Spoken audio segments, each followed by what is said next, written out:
Hello, America. Hey, it's Big Lou here, coming to you from the Old Guy Network in sunny Scottsdale, Arizona. And as we put 2021 behind us, we've got a lot to look forward to in 2022. So, in doing that, I'm really looking forward to today's interview with land use guru and great friend of mine, Art Ientilucci. He's an interesting guy. We have a lot of fun together. And after nearly 50 years of experiences in land use and zoning, there's nobody else you want to talk to. So let's get right to it. Enjoy our talk, and I'll talk to you a little later at the end. And for today's guest, we have Art Ientilucci, a really good friend of mine, a business colleague. Art has an enormous amount of experience in land use planning. As a kid growing up in Rochester, he attended St. Thomas Aquinas Institute, went on to college at my alma mater, St. John Fisher College, and then started his career with the city of Rochester in the zoning and planning department. He started in 1973 and was there 36 years.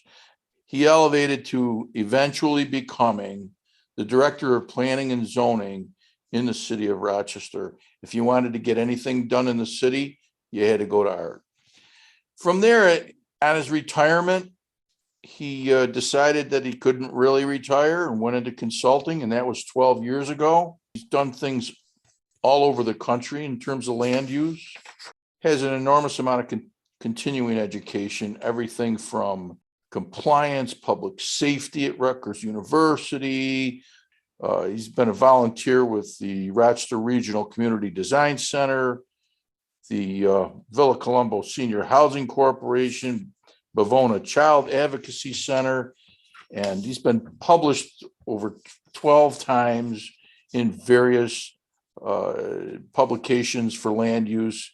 And so without further ado, I want to welcome Art to our show. Art, welcome to the show today. How you doing, buddy? Hey, Big Lou, good to see you. I'm doing fine. I think I'm a little colder than you are, though. Yeah, I was going to ask, are you enjoying my weather today? I would love to be there. If you can beam me up, I'd appreciate it. Open invitation. You know that. Before we get started, I have a very important thing to do.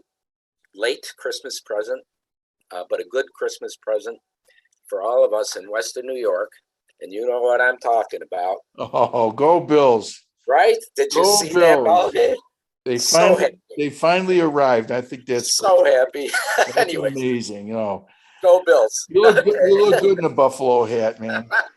Well, listen, let's get right to work here. All right. So we're going to talk about your experience as the land use guru. And so the first question, I'm going to get right into it. And the first question I'm going to ask you is someone who spent nearly 50 years, and I can't even believe I'm saying that, 50 years in the area of land use, planning, and zoning, primarily in the public sector, but I don't know if you can really say that, because once you're in the, you being in the working with private developers and everything, that's like doing it in dog years. So every year that you spend in consulting in the private industry now for 12 years, tell me, how has your view of planning and land use regulation changed in that transition? Yes, it certainly has. And as you know, and most folks know, let's call it more traditional approaches to planning and zoning, basically today are somewhat obsolete. There was a time when plans were set up 25-year horizon. There was a time when zoning regulations were in place for 15 or 20 years along with that plan. That's thank God things have transitioned and been transitioning away from that. So, so when you're starting from the standpoint that what you knew then is now obsolete, what do you do, or how can you do things a little differently to make it more relevant and more pertinent, etc. So one of the things I became very interested in my term as director of zoning and planning with the city was the idea of, and we have to do this because we know, we all know that change happens much faster these days than they ever It did. does. So when you could, let's say, in the old days, let's call it, because it has been 50 years, control a use that might have a real hard industrial impact, that could be in effect for 25 years or so, because things didn't change that quickly. But today, what we know on Monday may be different on Tuesday. Well put. And that's so true, that we can't any longer divorce what has been known as comprehensive planning and the big piece of it, the action piece of it, the regulatory piece, zoning. We can't divorce that from technology, from what's happening out, and in fact, what's happening in the marketplace. So I thought, really, how do you do that? And the thing that I came up with, and I was fortunate enough to write an article, I think back it was about 15 years ago, is published with the American Planning Association, and it's entitled Zoning Code Evaluation. And having sat through 3 such evaluations, and changes rather, over the years, I found that missing link was the ability to do that, to evaluate plans in real time and regularly, might be the key to adaptation, to be able to adapt individually and give credence to all those things. And every situation is different. And so that if you put together a regulation that is to try to cover every single circumstance that arises, right, and you look at that as being the law, then you're really not being practical about a solution for that. So what you're saying is, because of real-time technology and the way that information is fed back to you, then, if I'm reading you right, you're saying that, look, we're just using the tools that we got so we can react to, somebody's building an apartment is much different than somebody building a church. And so we have to look at those circumstances. You're much like our body politic today. You're with it or you're not. You're for it, you're against it. There's no in between, So from the public viewpoint, of course, I would say the biggest thing about so one thing I always thought was important. I would advise that you prepare your application, prepare your presentation, your argument, as if you were making the argument against yourself. Okay, this will launder your presentation in open holes that you then have to close before they come up at the meeting. So I think that's, you don't normally think of that, but I think that's a good. As a matter of fact, I was lucky enough with the city to have a really wonderful staff, and there were several of them that were just incredible thinkers and critical thinkers. And when I was preparing a piece of legislation for code change, whatever it might be, something that was going to be viewed by the public, I got in the habit of calling these folks in and saying, okay, here it is. Here's the draft in writing. I want you to tear me up, right? I want you to tear my arms off, my legs off, and everything else. Don't leave anything for the vultures. Just do it. And I was confident after that I couldn't get a question thereafter that I couldn't answer. And so it's interesting you say that. Kurt Vonnegut, famous author, his advice to all new writers is punish your protagonist. Punish him so that you find out what your protagonist is made of. Right. And, in a Genesis plan, when we talk about careful planning, just the title of it, speaks to exactly what you're saying. Carefully examine all the options that are going to be presented to you. Even if they're remote, you need to be prepared. You have to have an answer for them. And absolutely. so I think that's great advice. Would be good advice, And of course, you got to know things. You got to know the code. code's involved, Right. and beyond the code, always be careful because, it's handled in different places in different municipalities and states, but, administrators can make determinations, Right. can interpret the code. Most often you won't find them in the code. Right. We used to call them desk drawer interpretations. Gotcha. Because somebody would come in, I made an interpretation. Well, what drawer is it in? Where is it? What did I say? Right. Desk drawer interpretations. It's an interesting. So, It's an interesting always cover phrase. that because they are really part of the code, even if they're not printed in the code or published in the code. Right. So you need to know what those might be, as it might affect your case for sure. And the people. Right. Know your public engagement. We know is huge these days. Right. Okay. I think once again, their balance is important because that can certainly become a beast in and of itself. Don't get me wrong; it's a very good thing. You have to do it. It's pay me now or pay me later. Talk to the people, talk to the affected people, and do that for sure. And understand the boards that you're going before. Well, this is funny that, and I'm going to kind of ask this question rhetorically, because I know that you and I have both been in those public hearings, but now you have seen it from both sides. People don't generally come out to a public hearing if they are in favor of something. They usually stay home and watch Monday Night Football, hoping that the Bills will win.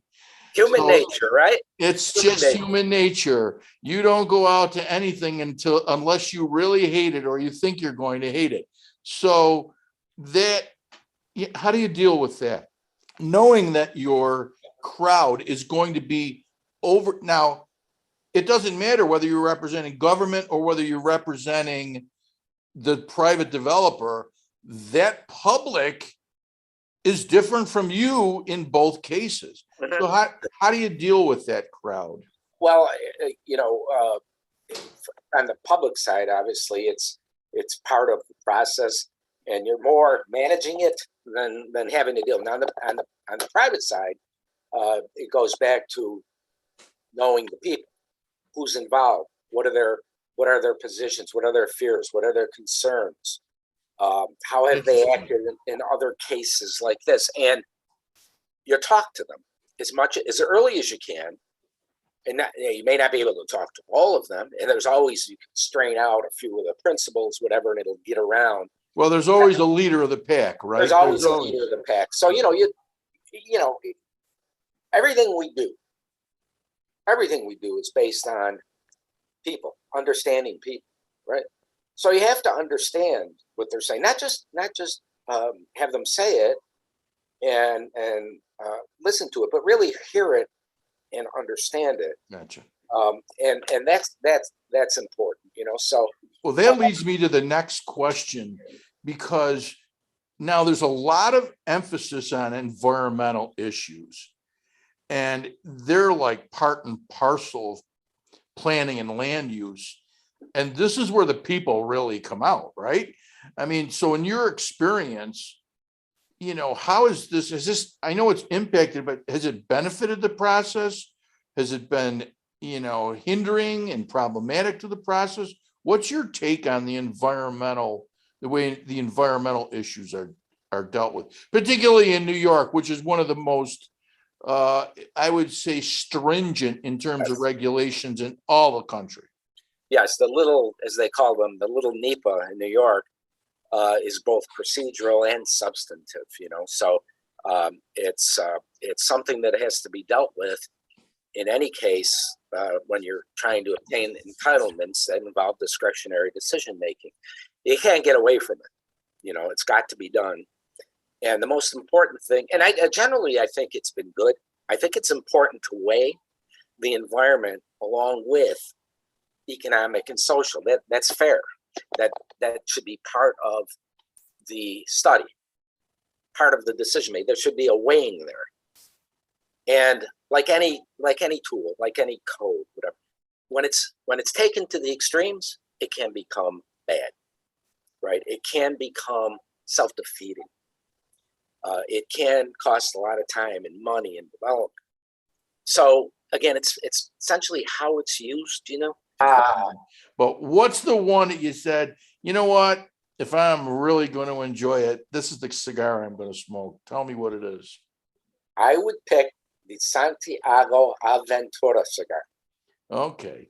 So It's wonderful. Santiago, he's a custom cigar roller shop, and he hand rolls all his own cigars there. So the public they got to get on a plane and go to Rochester, New York in order to get that cigar, don't they?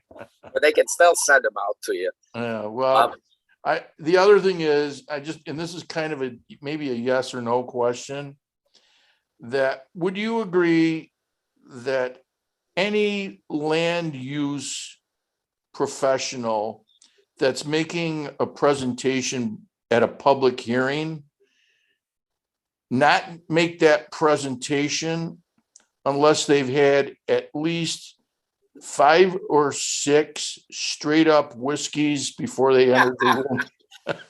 Well, it's going to be one or the other, often both. 6 before and certainly 8 or 9 after. We've been to a few of those meetings before, I think, haven't we?